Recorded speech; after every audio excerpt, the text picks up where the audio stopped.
Hey, it's Ryan with Parts Doctor. In this video, I'm going to show you to locate the part number on almost any Samsung control board.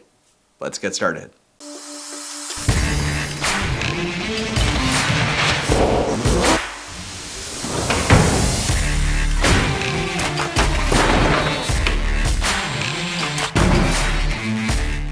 When searching for control boards on our website, partsdoctor.com, using the appliance model number, the search results typically produce the correct part. However, in some rare cases, the part number listed may not be accurate due to the manufacturer having a mid-production change to the appliance. To ensure that you're ordering the correct part number, start by locating the white barcode or QR code sticker on the control board.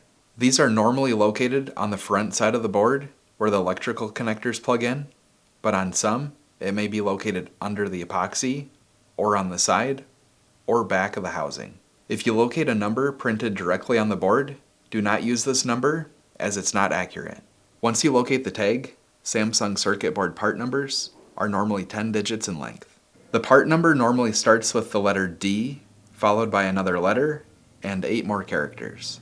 When searching for the part number, you will need to add a dash after the 4th character. For example, these two boards are the same part number, but the stickers are different. One has a QR code sticker, and the other has a barcode sticker.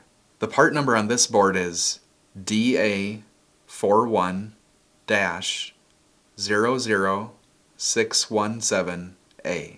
The part number on this board is DC92-01625R.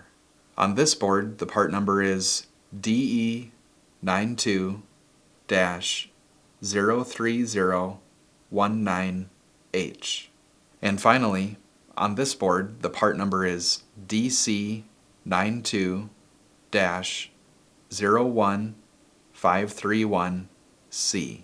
With the control board part number identified, you can visit our website, partsdoctor.com, to purchase a new board. Again, when searching for your part, you'll need to add a dash after the 4th character. If the dash isn't added, the search may not be able to locate your part. If you searched with the part number from your board on our website, and the search has redirected you to a new part number, it means that the original board has been discontinued and replaced with a new part that will fit and function the same as the original. If the search results don't produce a part, it may mean that you're searching with an incorrect number, or the part is only sold as part of a larger assembly or a kit. So that's it for this video. If you learned something, hit that like button, and if you like fixing things, please consider subscribing.